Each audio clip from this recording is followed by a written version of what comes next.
Medicine और health से संबंधित जानकारी के लिए सब्सक्राइब करें मिर्जा अशफाक के चैनल को और बेल आइकन दबाएं लेटेस्ट नोटिफिकेशन के लिए। नमस्कार, आदाब। मैं आपका दोस्त फार्मासिस्ट अशफाक स्वागत करता हूं अपने चैनल पर। आज की वीडियो में जानेंगे कि कौन सी मेडिसिन किस काम आती है। ये जानना बहुत ज़रूरी है क्योंकि हम मेडिसिन तो खाते हैं लेकिन पता नहीं रहता कि इस मेडिसिन का काम क्या है। तो इस वीडियो को देखने के बाद आपको पता चलेगा कि कैसे जानेंगे कि कोई मेडिसिन किस काम आती है और कौन सी क्लास की है। तो हर मेडिसिन में एक सफिक्स होता है, यानी कि मेडिसिन के नाम के लास्ट में एक खास वर्ड होता है जिससे पता किया जा सकता है कि ये मेडिसिन किस क्लास की है और इसका काम क्या है। जो हमारा पहला सफिक्स है वो है केन। अगर किसी मेडिसिन के लास्ट में केन जुड़ा हो तो वह लोकल एनेस्थेटिक की कैटेगरी में आती है।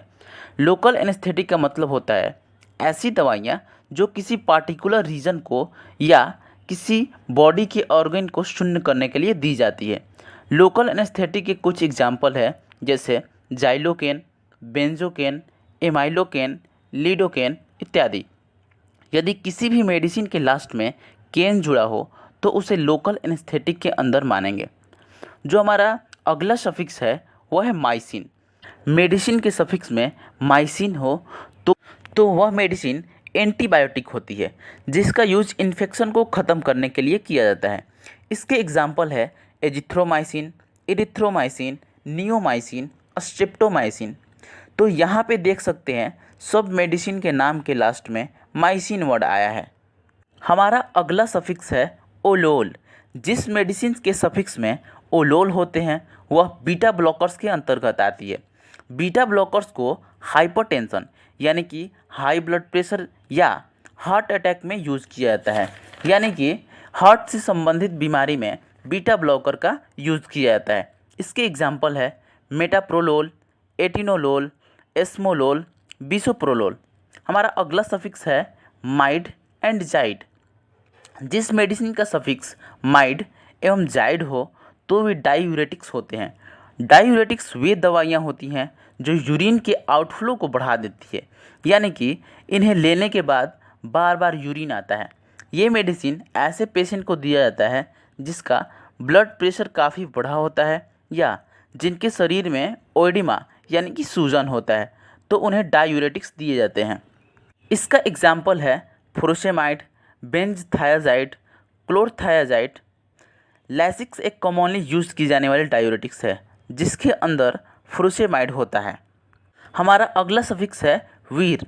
जिस मेडिसिन का सफिक्स वीर हो वे एंटीवायरल कैटेगरी की दवा होती है जो वायरस के इन्फेक्शन को ख़त्म करती है। इसके एग्जाम्पल है असाइक्लोवीर, रिटोनावीर, इंडिनावीर। एसीवीर एक एंटीवायरल मेडिसिन है जिसका कंपोजिशन एसाइक्लोवीर होता है जो वायरस के इन्फेक्शन को ख़त्म करती है। जो अगला सफिक्स है वह है पाम। इसका यूज एंटी एंजाइटी के लिए किया जाता है। यदि किसी को घबराहट होती है, बेचैनी होती है या नींद नहीं आती है तो ऐसे कंडीशन में एंटी एंजाइटी का यूज़ किया जाता है जैसे कि डायजेपाम, लोराजेपाम इत्यादि। इसके बाद जो सफिक्स है वह है स्टैटिन। स्टैटिन का यूज एंटी हाइपरलिपिडेमिक्स में किया जाता है, यानी कि ऐसे व्यक्ति जिनका लिपिड बढ़ जाता है या कोलेस्ट्रॉल बढ़ जाता है तो उन्हें स्टैटिन मेडिसिन दी जाती है। इसके एग्जाम्पल है एटोरवास्टैटिन, सिमोवास्टैटिन, लोवास्टैटिन। इस तरह से आपको याद रखना है कि अगर मेडिसिन के लास्ट में स्टैटिन आ रहा हो तो उसे यूज लिपिड या कोलेस्ट्रॉल को कम करने के लिए किया जाता है। जो अगला सफिक्स है वो है सोन।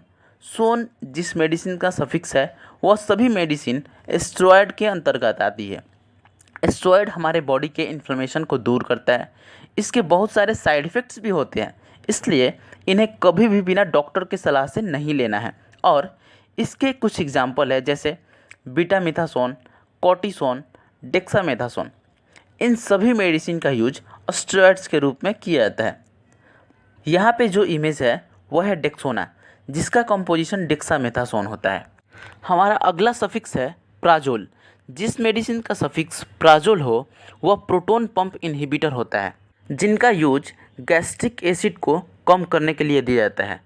इसके कुछ एग्जाम्पल है जैसे पेंटेप्राजोल, लैंसेप्राजोल, रेविप्राजोल, एसोमोप्रोजोल इत्यादि। इस वीडियो का मुख्य उद्देश्य है कि आप सफिक्स से कैसे पता कर सकेंगे कि कौन सा मेडिसिन को किस रोग में यूज़ किया जाता है।